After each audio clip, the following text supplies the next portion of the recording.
Om Stapakaya Dharmasya Sarvadharma Swarupine Stapakaya Dharmasya Sarvadharma Swarupine Avatara Varishtaya Ramakrishnaya Te Namaha Asato Ma Sadgamaya Tamaso Ma Jyotirgamaya Mrityorma Mritangamaya Om Shanti Shanti Shanti. Let us offer our salutations to Sri Ramakrishna, the embodiment of all religions, the Supreme God incarnate, who came to establish universal religion.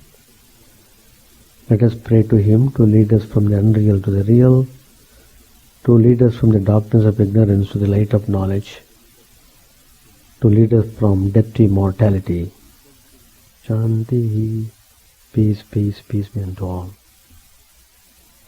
Today's topic I am speaking on the importance of life. How it is very important and how strange we have not taken any precaution to learn the importance of life. Life is not a joke. It doesn't come accidentally. God has divine plans for life. And there are so many types of lives: plant life, animal life, visible life, invisible life, spirit life, varieties, infinite types of lives are there. But then there is definitely a purpose behind all this play. The purpose is to know the truth, to realize the mystery behind this life. So, we have to ponder over on the topic, what is life, first of all? Is it merely the act of breathing, or respiration, or digestion, or excretion, or the acts of metabolism, anabolism, catabolism, the constructive or destructive changes that ever go on in the physical organism, or human body, or economy of nature? Is it mere thinking or planning or scheming to earn money, or name and fame? Is it the act of procreation to keep up the line? Is it the sum total of all these processes? Or is it the movement of protoplasm in the unicellular organism, amoeba, which is single nucleus? Scientists and biologists have a different conception of life. Philosophers like Shankaracharya have quite a different conception of life. Life is of two kinds. Life in matter and life in the Atman, or the spirit, or pure consciousness. Biologists, physiologists and psychologists hold that life consists of thinking, feeling, knowing, willing, digestion, excretion, circulation, respiration, etc. This kind of life is not everlasting. This is attained with dangers, pains, fear, cares, anxieties, worries, exertion, sin, birth and death, with their concomitant evils, namely old age, diseases, etc. Therefore, sages and seers, rishis, prophets and saints who have realized their inner self by discipline of the mind and the organs, by tyaga and tapas, by vairagya and abhyasa, by leading a life of self-denial, self-sacrifice and self-abnegation, have emphatically, without a shadow of doubt, like an amalaka fruit in the hand, declared that a life in the Atman or pure self alone can bring everlasting peace, infinite bliss, supreme joy, eternal satisfaction and immortality. They have prescribed various definite methods for self-realization according to various temperaments, capacities and tastes of individuals. Those who have implicit faith in their teachings, in the Vedas and in the words of the Guru or spiritual preceptor, march fearlessly in the field of spirituality or truth and obtain freedom or perfection or salvation. They don't come back to this mortal world. They rest in Satchidananda Brahman or their own Swarupa. This is the goal of human life. This is the highest aim of life. This is the final destination which bears various names as Nirvana, Paramagati, Paramadharma, Brahmisthiti, self-realization, and so on. It is your highest duty. This does not mean, however, that we should ignore the life in the physical plane of matter. Matter is the expression of God or Brahman for his own sport. Matter and spirit are inseparable like heat and fire, cold and ice, and flower and fragrance. Shakti, the power, and Shakta, he who possesses power, are one.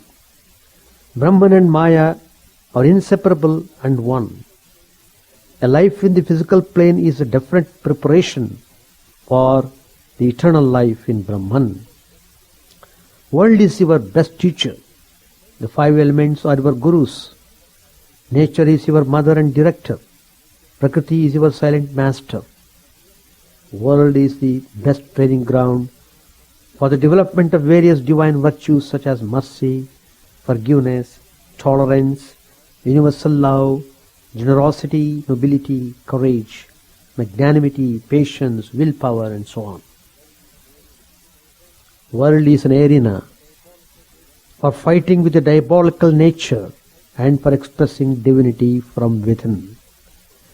The central teaching of the Bhagavad Gita and Yoga Vasishtha is that one should realize his self by remaining in the world, be in the world, but be out of the world. That's the technique. Behave like the water on the lotus leaf.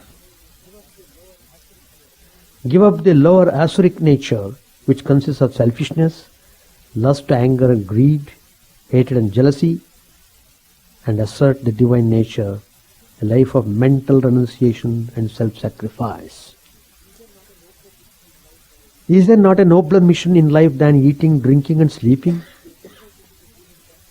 It is difficult to get a human birth.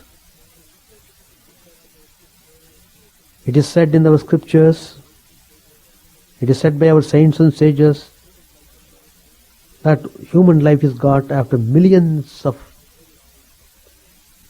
various types of births, with various types of forms. Therefore, try your best to realize this birth.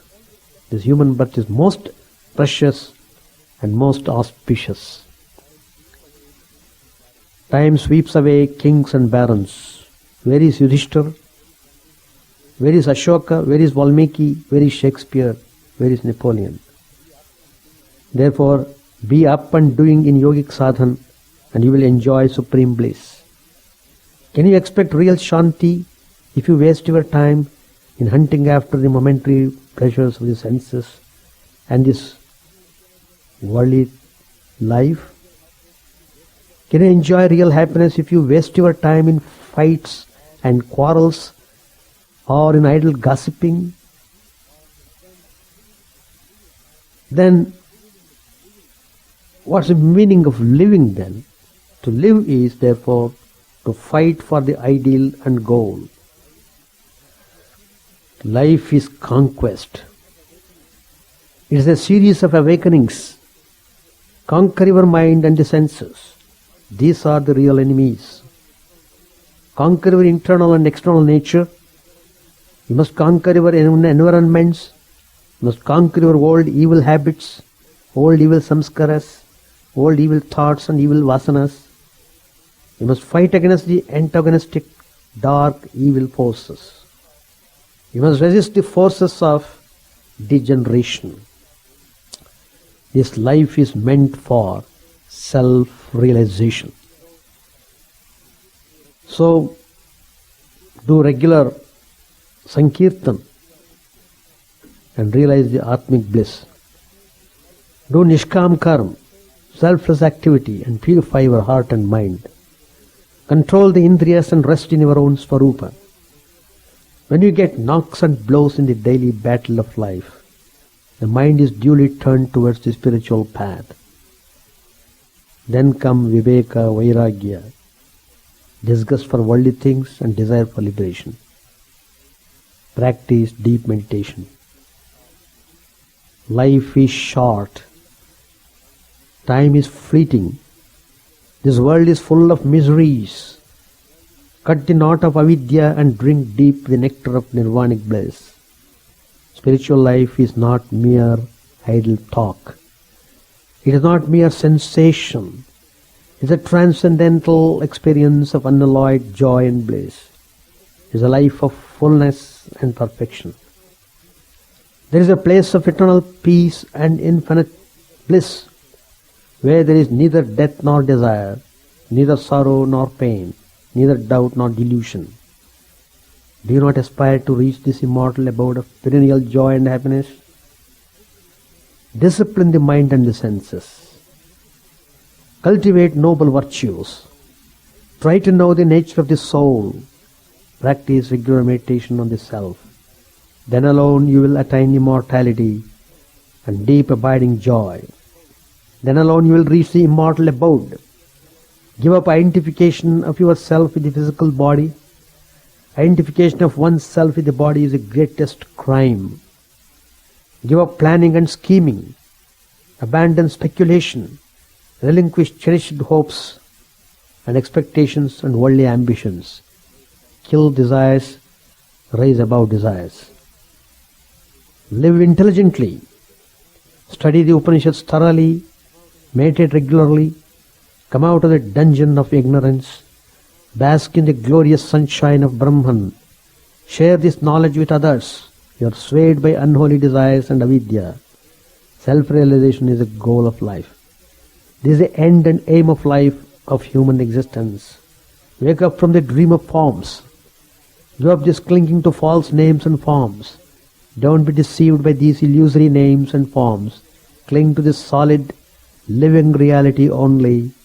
Love your Atman only. Atman or Brahman is the living truth. Atman only persists. Live in the Atman. Become Brahman. This is the real life. The practice of Karma Yoga prepares the mind of the aspirant for the reception of the knowledge of the self. It molds him into a proper adhikari or aspirant for the study of the Vedanta. Ignorant people jump at once to the practice of Jnana Yoga without having any preliminary training in Karma Yoga. That's why they fail miserably to realize the truth. The impurities still lurk in their minds. The mind is filled with likes and dislikes. They only talk of Brahman. They indulge in all sorts of useless discussions, vain debates, and dry, endless controversies. Their philosophy is on their lips only.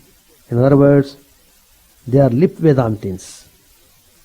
What is wanted is practical Vedanta, through ceaseless, selfless service of the country and humanity in some form or other with Atma Bhava. Kindle the light of love in our heart. Love everyone.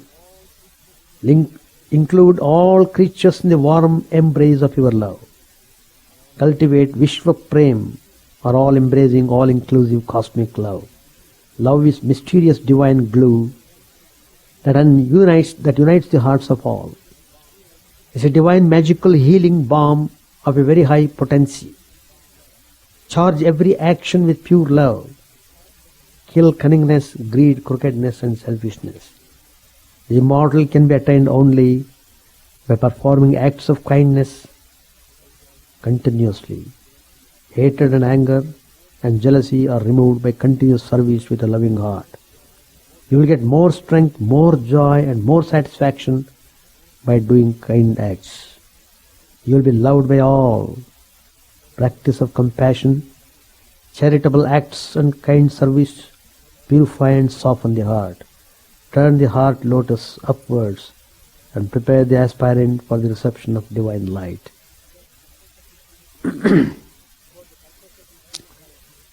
About the purpose of this human life, all the great saints have declared the most significant purpose of this life.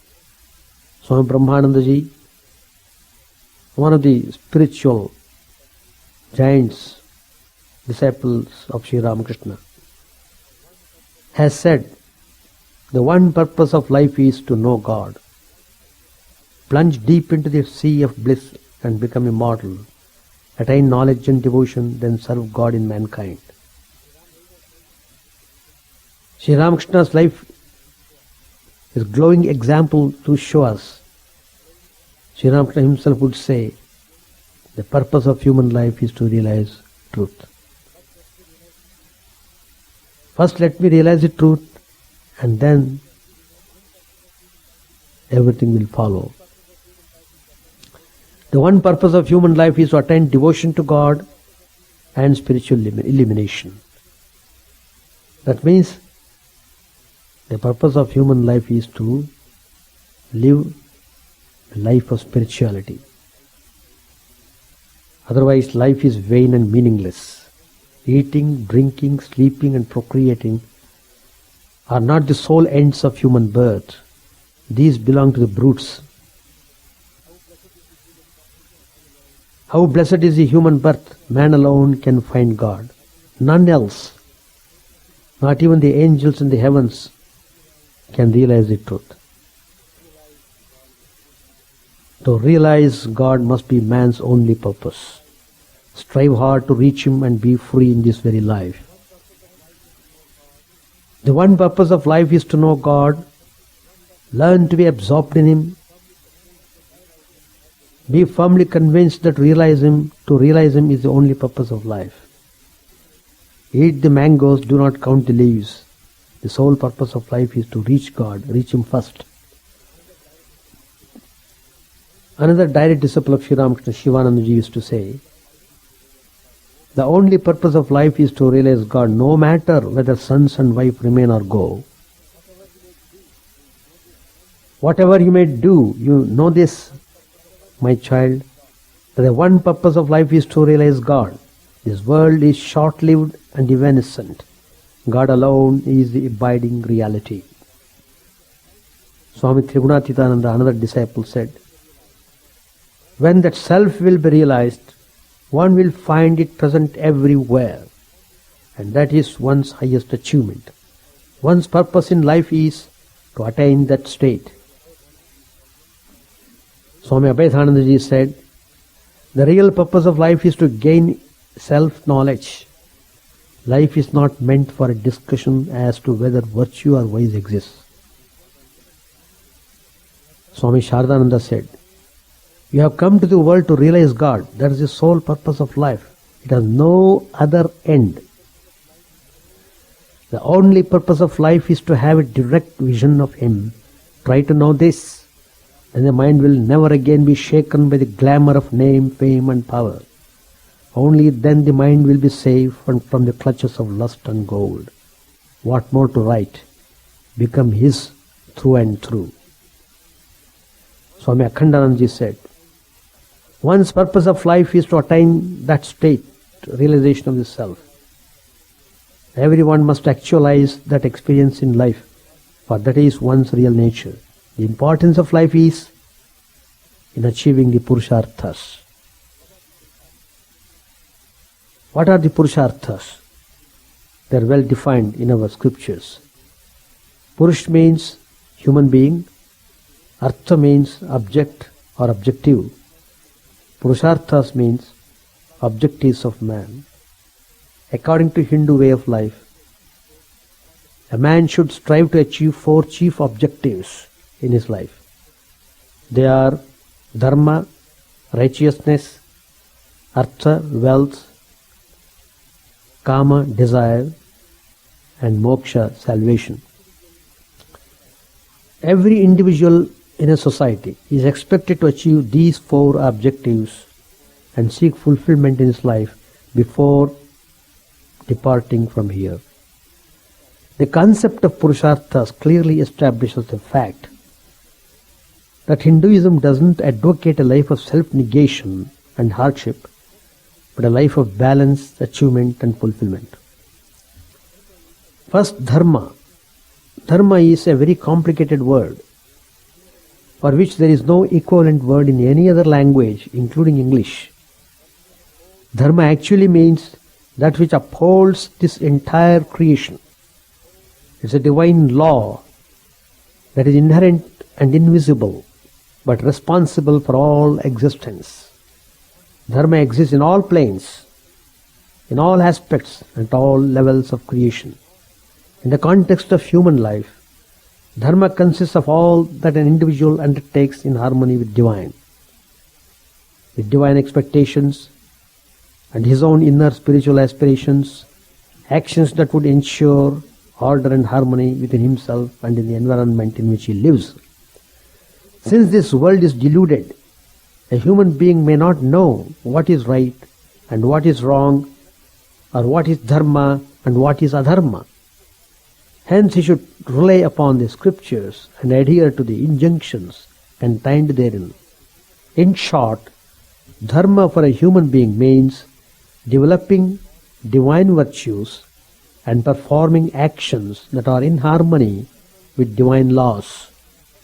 Dharma is considered to be the first cardinal aim because it is at the root of everything and upholds everything.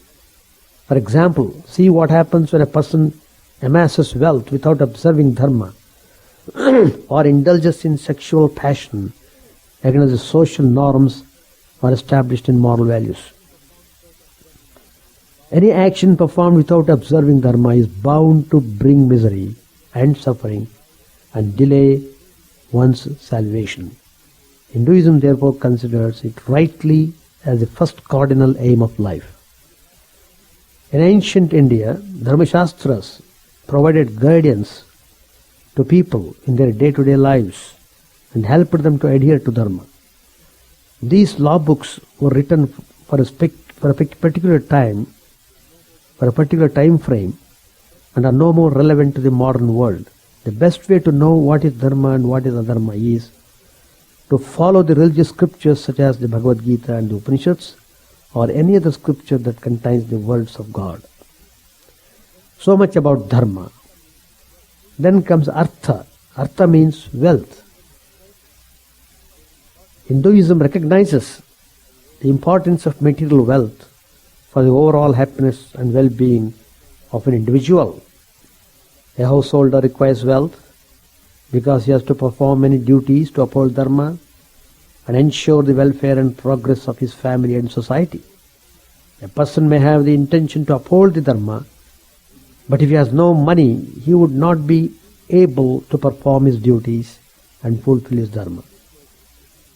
Hinduism therefore rightly places material wealth as the second most important objective in human life.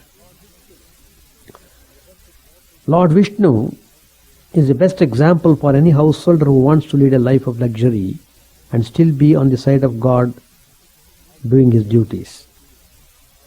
As the preserver of the universe, Lord Vishnu lives in Vaikuntha amid pomp and glory, with the goddess of wealth herself by his side, and yet helps the poor and the needy, protects the weak, upholds the dharma, and sometimes leaving everything aside, rushes to the earth as an incarnation to uphold dharma.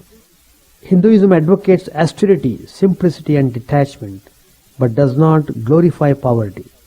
Hinduism also emphasizes the need to observe dharma while amassing the wealth. Poverty has become a grotesque reality in present-day Hindu society. Hindus have become so poverty conscious that if a saint or a sage leads a comfortable life, they scoff at him, saying that he is not a true yogi. They have to remind themselves of the simple fact that none of the Hindu gods and goddesses are really poor. Hinduism believes that both spiritualism and materialism are important for the salvation of human beings. It is unfortunate that Hinduism came to be associated more with spiritualism, probably because of the influence of Buddhism, whereas in truth, Hinduism doesn't exclude either of them. As Swami Vivekananda rightly said, religion is not for the empty stomachs. Religion is not for those whose main concern for morning till evening is how to make both ends meet. Poverty crushes the spirit of man and renders him an easy prey to wicked forces. In ancient India, Arthashastras, scriptures on wealth, provided necessary guidance to people on the finer aspects of managing their wealth. Kautilya's Arthashastra, which is probably a compilation of many independent works, gives us a glimpse of how money matters were handled in ancient India. The third Purushartha is Kama. Kama in a wider sense means desire, and in a narrow sense, sexual desire. Hinduism prescribes fulfillment of sexual passions for the householders and abstinence from it for the students and ascetics who are engaged in the study of the scriptures and in the pursuit of Brahman. The Bhagavad Gita informs us that desire is an aspect of delusion and one has to be wary of its various movements and manifestations. The best way to deal with desires is to develop detachment and perform desireless actions without seeking the fruit of one's actions and making an offering of all the actions to God. This way, our actions would not bind us to the cycle of births and deaths. Hinduism permits sexual freedom so long as it is not in conflict with the first aim, that is dharma. Hindu scriptures emphasize that the purpose of sex is procreation and perpetuation of family and society, while the purpose of dharma is to ensure order in the institution of family and society. A householder has the permission to indulge in sex, but also has the responsibility to pursue it in accordance with the laws of dharma. Marriage is recognized as a social institution, and marriage with wife for the purpose of producing children is legitimate and in line with the aims of dharma. Sex in any other form, including sex with wife for pleasure, is adharma. Here we are explaining the logic of the Purusharthas. We are not advocating an opinion. One of the important sects of Hinduism is Tantricism.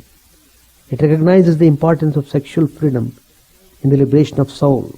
The Tantrics accept sex as an important means to experience the blissful nature of God and the best way to experience God in physical form. They also refer to the concept of Purusharthas to justify their doctrines. They believe that sexual energy is divine energy and it can be transformed into spiritual energy through controlled expression of sex. Just as the Dharma Shastras were written for the sake of Dharma and the Artha Shastras for the Artha, Kama Shastras were composed in ancient India for providing guidance in matters of sex. We have lost many of them because of the extreme secrecy and social disapproval associated with the subject. What we have today is Vatsyayana's Kama Sutra, which, like the Arthashastra, seems to be a compilation of various independent works, rather the work of a single individual. Next comes moksha, the last purushartha. If dharma guides the life of a human being from below, acting as the earth, showing him the way from above like a star-studded mysterious sky, is moksha. Dharma constitutes the legs of a purusha that walk upon the earth.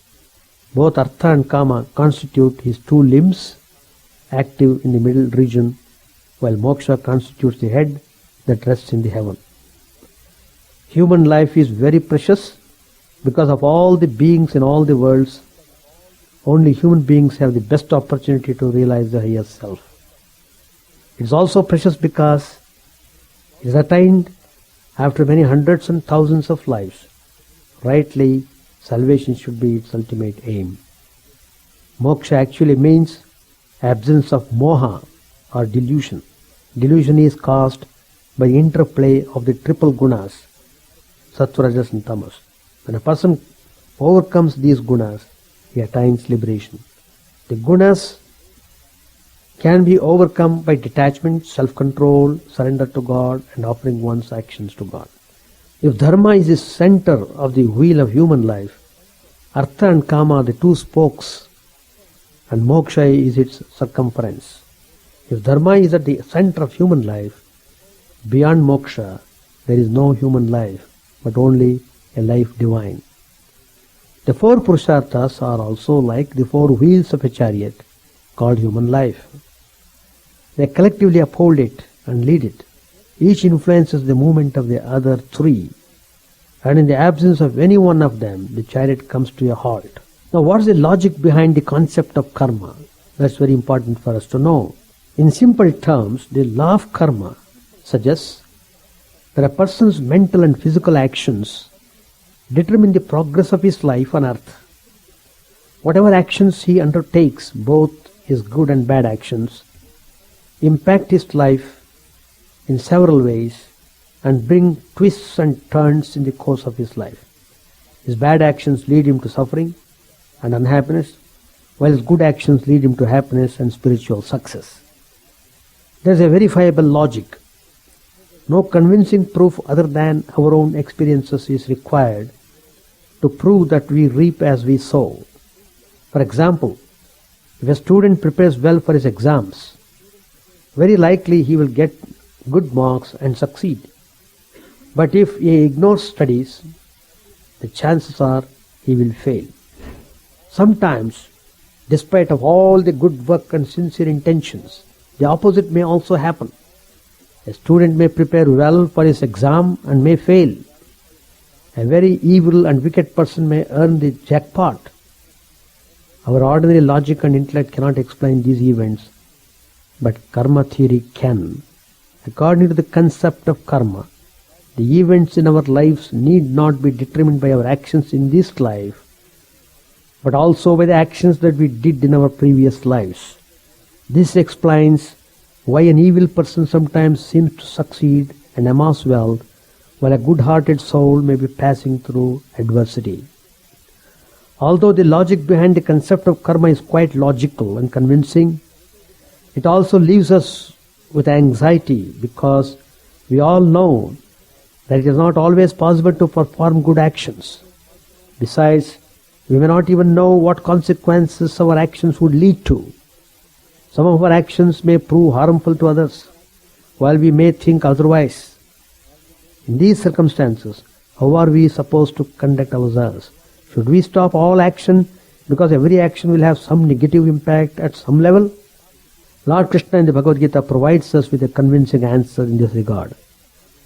He informs us that even if a man wants to stop all actions, it would not be possible because living itself is an action-oriented process. So the best way to undertake actions is to perform them without desire and without attachments.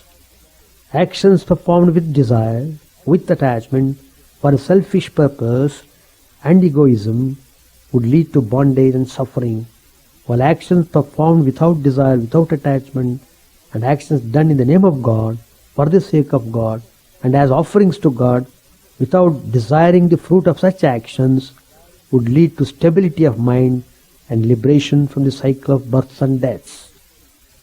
The teachings of the Bhagavad Gita about karma are not mere philosophical speculations. The scripture has invaluable and practical lessons on human behavior and psychology. It tells us how to live in peace amidst intense activity and how to keep our calm and saintly in a disturbing environment. Karma is the law of action. The Gita doesn't preach renunciation of action, but renunciation of attachment to action and desire for its fruit. It advocates both performance of action through knowledge and sannyasa as means for attainment of freedom from the consequences of one's actions. Sannyas means renunciation of action prompted by desire, while tyaga means abandonment of the fruit of action. Both these are characteristic of a true karma yogi. The true sannyasi is one who does his work without seeking the fruit of his actions, not the one who gives up activity for the sacred fire.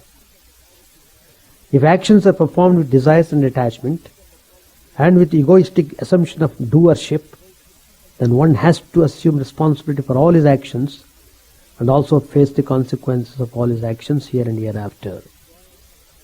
He must enjoy or suffer from the fruits of his good actions as well as bad actions, accepting either sorrow and suffering or pleasure and happiness emanating from his actions.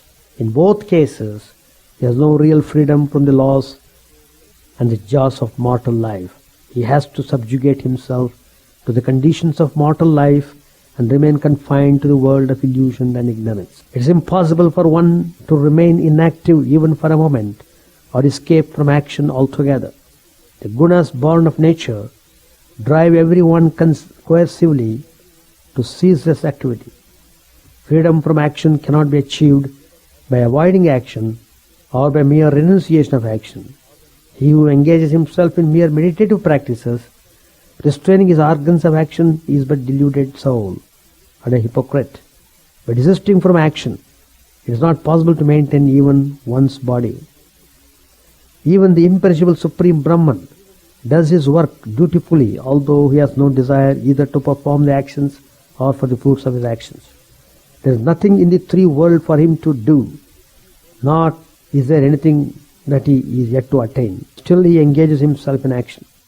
For if he does not do so, men would take him as an example and would avoid actions. So the true aspirant who wants to attain union with him should also follow the same path while performing his actions. He must do his enjoined duty without attachment, without any interest whatsoever, either in what is done or what is not done, knowing that his right is to work only, but not to the fruit thereof.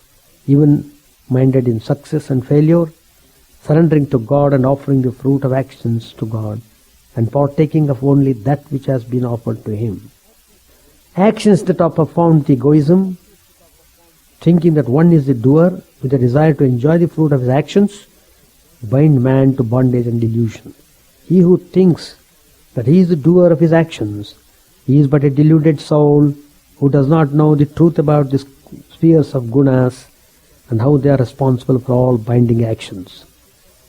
Performing actions out of desire and attachment with an intention to enjoy the fruit of his actions, such a deluded soul has but to face the consequences of his own actions, both good and the bad. Depending upon the nature of his activities, he may gain either sorrow or happiness in this world, or heavenly worlds, or hellish realms hereafter. The enlightened karma yogi, on the other hand, knows what is action in action and inaction in action.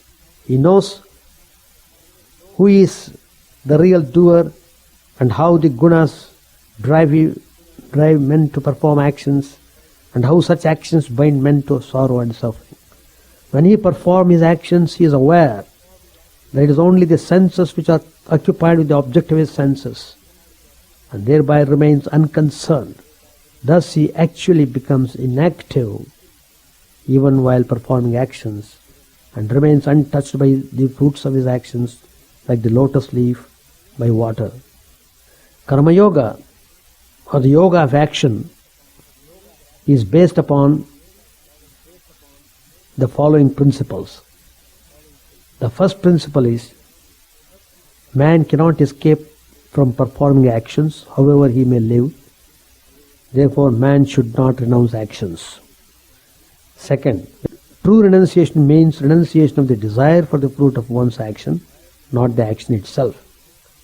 Third, the deluded man thinks egoistically that I am the doer, not realizing that it is nature which engaged men in actions through the triple gunas of sattva, rajas and tamas, purity, passion and crudeness. Fourth, actions that are performed out of desire for the fruit of action and with a sense of doership bind men to the mortal world. Fifth, in performing actions, one should follow the example of God who engages himself in actions, though there is nothing for him to do or achieve in all the worlds. To become perfect in Karma Yoga, a devotee should approach men of knowledge, prostrate before them, and know from them what is action and what is inaction. He should also cultivate the following qualities or virtues. 1. Detachment. Secondly, equanimity of the mind.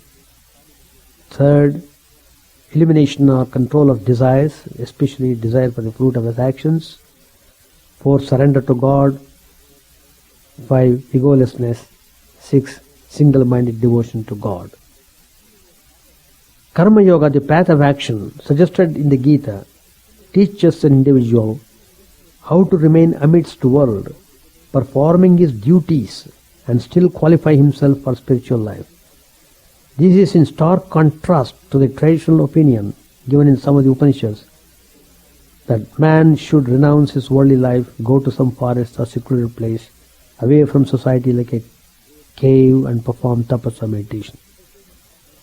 This is again in contrast to the Vedic concept that in the third stage of human life called the phase of forest life, vanaprastha, man should leave behind his family and household responsibilities and go to the forest with his wife and live there in the contemplation of God. Man does not attain freedom by abstaining from work or by renouncing work. It is not possible for anyone to remain inactive even for a moment, as the gunas drive everyone hopelessly to perform actions. Action is superior to inaction. Without action, even the maintenance of the body is not truly possible. The body needs food for its survival. Food comes from God only. The virtuous ones who know this eat only that which has been offered to God as a sacrifice for the sake of nourishing their bodies alone. By doing so, they do not incur any sin. In this path of action, there is no loss, nor any reverse reaction. Even a little practice safeguards one from the fear of birth and death.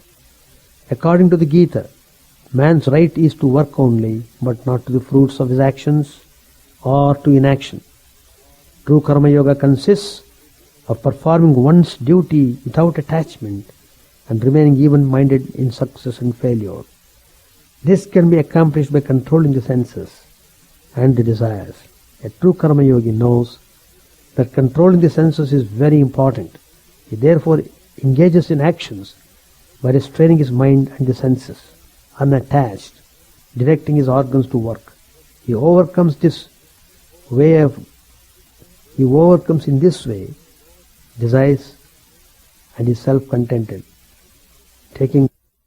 nor does he depend upon anyone for anything. He thus performs his duty without attachment. Even the Lord Supreme is true Karma Yogi, for he also engages himself in actions, though there is nothing in the three worlds for him to do or attain. He performs actions so that men would follow his example, and also that worlds could be saved from disorder and confusion. The ignorant acts with selfish motives and with attachment, while the wise act without attachment for the general welfare of the world. The sense of doership is another area of internal reform. The knower of the gunas knows that all actions are caused by the triple qualities of nature, and therefore he remains detached. He surrenders all his actions to God, with his mind fixed on him, freed from expectations, attachment and mental agitations. It is not restraint of actions, but restraint of the senses which is important. Even if the duty is of imperfect nature, one should not abandon it and take up a new one, for however imperfect the duty may be, real fulfillment comes only by performing one's duty, but not by avoiding it. Desire is the eternal enemy of the wise on earth, the insatiable fire which dilutes the soul by overpowering the senses, the mind and the intellect.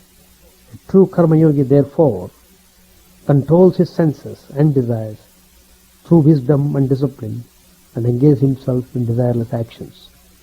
Renunciation of actions with knowledge is described in the 4th chapter of the Bhagavad Gita. The supreme knowledge of renouncing actions through knowledge was explained to many great souls in the past, but it was said to have been lost in the course of time, and Lord Krishna unraveled the secret once again and explained it to the Arjuna, his beloved disciple. Renunciation of action through knowledge means becoming free from the bondage of actions by knowing the truth about actions, knowing what is action, what is inaction, and also what is a prohibited action. By knowing this, the wise karma yogi learns to see inaction in action and action in inaction. The first step in this direction is to learn from the example of God himself by knowing how he actually engages himself in action. Though he is unborn and eternal, God incarnates on earth to restore order and balance whenever disorder and confusion becomes excessive. He does this to protect the pious and destroy the wicked. Those who know the divine birth and actions of God are freed from cycles of birth and death. By the fire of knowledge of the divine, they attain his being. The fourfold order in society was also created by God. Again, out of no desire but to establish order in the world. The ancient seers knew that actions would not taint God, as he had no desire for the fruits of actions. Thus, by knowledge, they attained perfection. After knowing the truth about action, with the help of knowledge so gained, a man of wisdom engages himself in actions that do not bind him. How does he achieve this? The answer can be found in the 4th chapter. He renounces attachment to actions, ever content, without any shelter, without any expectations, mind and self under control, giving up all possessions, performing only body-related functions. He is happy with whatever that comes to him on its own, free from jealousy, beyond dualities, equal in success and failure. With all attachments gone, mind established in wisdom, his actions become equal to acts of sacrifice, and he is completely liberated from the bondage of actions. Renunciation of actions through knowledge alone is very difficult to achieve, but it can be achieved easily by performing the actions. But one should know how to renounce actions by performing actions, not by avoiding them. A true sannyasi is one who does his work without depending upon the fruit of his actions, not the one who gives up actions and sacrifice, and not the one who gives up actions and sacred fire. It is not possible for the human beings to remain inactive even for a moment. Therefore, no one except the deluded minds try to renounce actions by not performing them. What is to be renounced is not the action but the doership, the attachment and the desire for the fruit of one's actions. This, according to Lord Krishna, is true renunciation.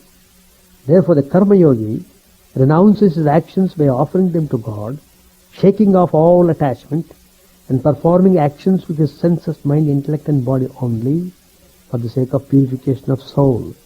He offers the fruit of his actions to God and thereby attains supreme peace. The qualities of a true sannyasi are described in the 5th chapter of the Gita. The true sannyasi mentally renounces all actions and rests happily in the city of 9 gates. He looks with the same eye on all objects, scholarly but humble and undeluded in his approach. He rejoices not on getting what is pleasant, not depressed on obtaining what is unpleasant. He is unattached to the external world, always engaged in a contemplation of Brahman, identified himself with Brahman. He is self-controlled, having been able to withstand desire, anger, whilst in the body. He is delighted in himself and is illuminated with it. The true sannyasi does not engage himself in selfish actions, but in such actions which promote the welfare of the world. And how can this state be attained? By withdrawing from all external contacts, with the gaze fixed innerly between the eyes, between the eyebrows, and by regulating the flow of prana and apana. The sage controls his senses, mind and intellect, overcomes desire, anger, and becomes forever free. We should know about spiritualism and how to lead a divine-centered life. Spiritualism is above religion and the petty and narrow-minded thinking that separates man from man and divides the mankind into religious groups. Spiritualism is way beyond dogmatism, fundamentalism, and obscurantism, which are still potent forces upon earth, causing manifold problems among nations and peoples. The need of the hour is spiritualism, not ritualism. People may be reluctant to accept this viewpoint, but they need to understand that religions have outlived their purpose as propaganda machinery of Western interests and need a major shift in their spiritual outlook. Spiritualism is based upon three main tenets or basic beliefs. One is the inner spirit is the only reality.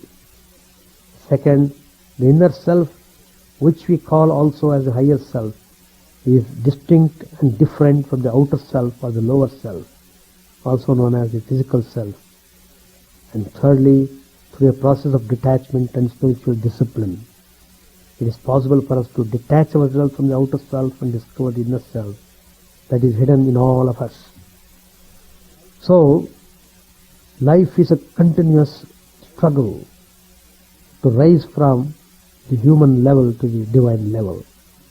All angularities have to be taken out before we can rise to the divine level.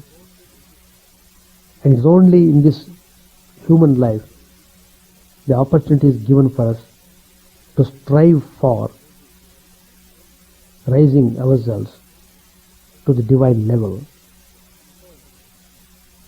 So, this human life occupies most important place. We should give utmost attention to the way of life, and every moment of life is very important, which guides us our future course of life. So, we should first very strongly aspire for realizing the truth, to realize the inner self dwelling in the heart. In order to do that, one should conduct the life in a proper way, fully concentrating on the ways of doing things and completely believing the presence of the divine. Everything happens by the divine will. Even the movement of the blade of grass is by the will of God.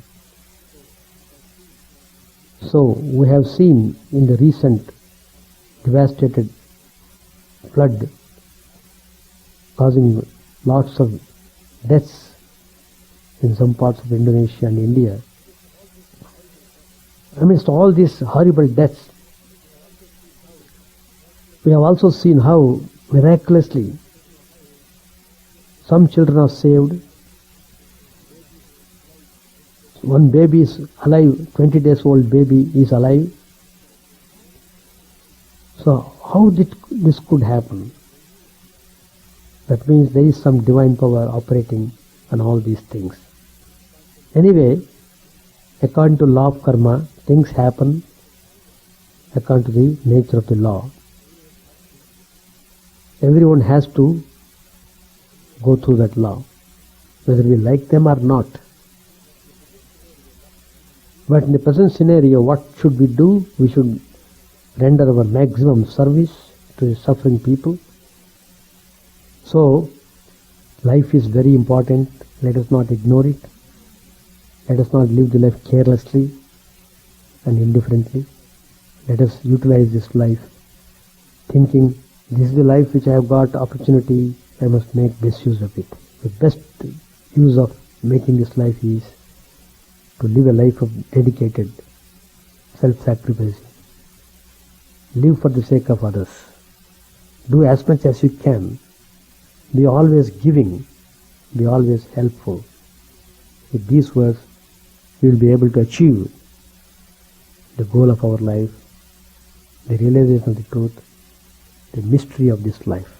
Thank you very much. Om Sahana Bhavatu Sahanau Bhunaktu Sahaviryam Karavavai Tejasvinavadhitamastu ma vidvishavai. Om Shanti Shanti Shanti. Hari Om Tat Sat. May the Lord protect us, may direct us, may guide us, may nourish us. May our knowledge be fruitful and enlightened. May we not hate each other. Peace, peace, peace be unto all.